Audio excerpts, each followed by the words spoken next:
MIPIM 2025 sur Radio Immo.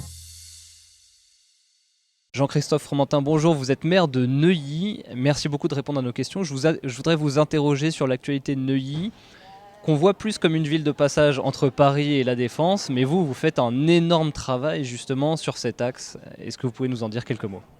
Alors cette avenue Charles de Gaulle qui prolonge les Champs-Élysées, les Tuileries, qui va vers La Défense, c'était pour nous à Neuilly depuis des années un problème, parce que ça coupait la ville en deux.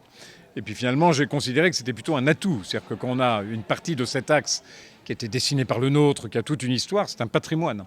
Et donc on s'est engagé il y a maintenant une quinzaine d'années sur la reconquête de ce patrimoine, en transformant cette avenue, en créant une dizaine d'hectares d'espace public, en refaisant les grands alignements d'arbres, en redonnant une vraie attractivité, en réduisant aussi la chaussée de telle manière à ce qu'il y ait le plus de porosité entre les deux parties de la ville.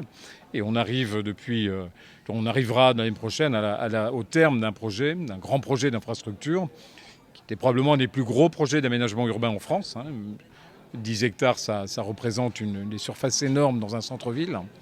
Et donc qui va redonner à la fois une insertion de ce patrimoine pour Neuilly, qui se réinscrit dans cet axe.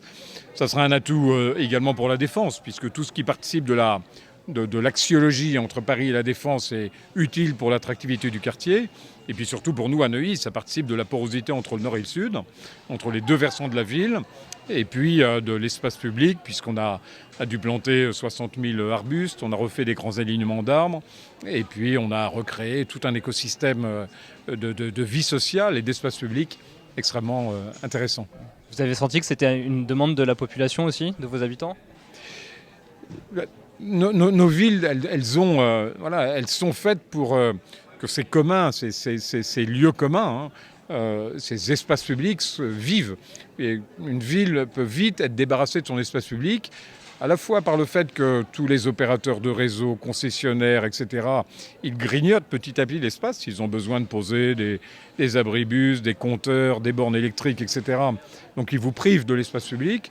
Et puis le risque, c'est qu'une population, finalement, reste chez elle. S'il n'y a pas d'espace public, les communs d'une ville ne sont plus partagés.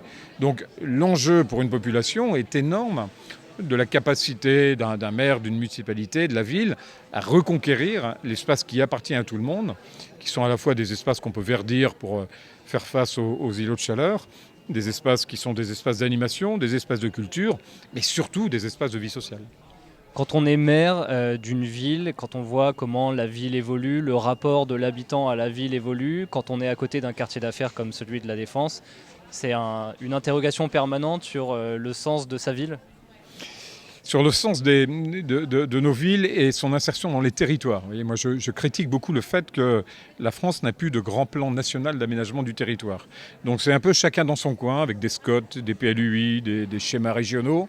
Mais donc on a abandonné l'aménagement du territoire il y a quelques années et on a remplacé par une décentralisation finalement qui n'arrive pas à mettre en perspective à la fois la contribution de nos villes dans une vision d'ensemble. Et donc je plaide pour qu'on retrouve une politique d'aménagement du territoire, d'autant plus nécessaire que les gens sont nomades. C'est-à-dire qu'on pouvait imaginer un monde où on était plutôt dans des silos, où on vivait à côté de son travail.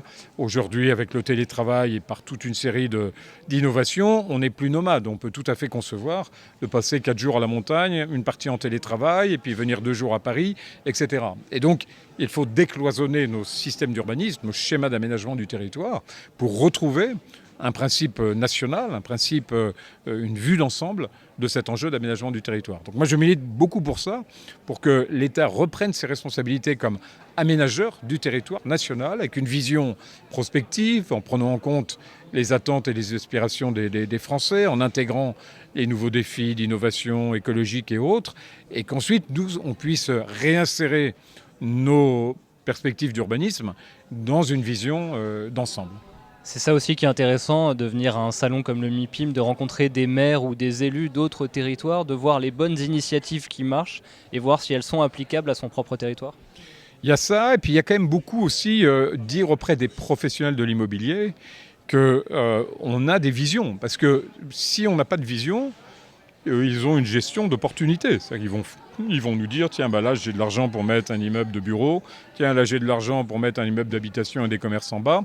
Et ils vont prendre notre rôle de stratège de la ville, de programmateur, etc. Donc moi je viens beaucoup, vous voyez, j'ai rien à vendre au MIPIM, je ne cherche pas des investisseurs, mais je veux défendre cette idée, je l'évoquais ce matin dans le forum, que voilà, on doit savoir ce qu'on veut et que l'immobilier c'est un outil, c'est pas la fin. Et plus on sera mauvais dans notre capacité à projeter l'urbanisme de demain, plus on laissera de la place à des promoteurs qui font leur métier ou à des investisseurs, mais pour autant qui ne participent pas d'une logique, d'un équilibre d'ensemble, puisque leur métier, c'est de construire et de construire là où il y a des opportunités de marché. Tout à fait. Merci beaucoup, monsieur le maire, pour cet échange. MIPIM 2025 sur Radio Inmo.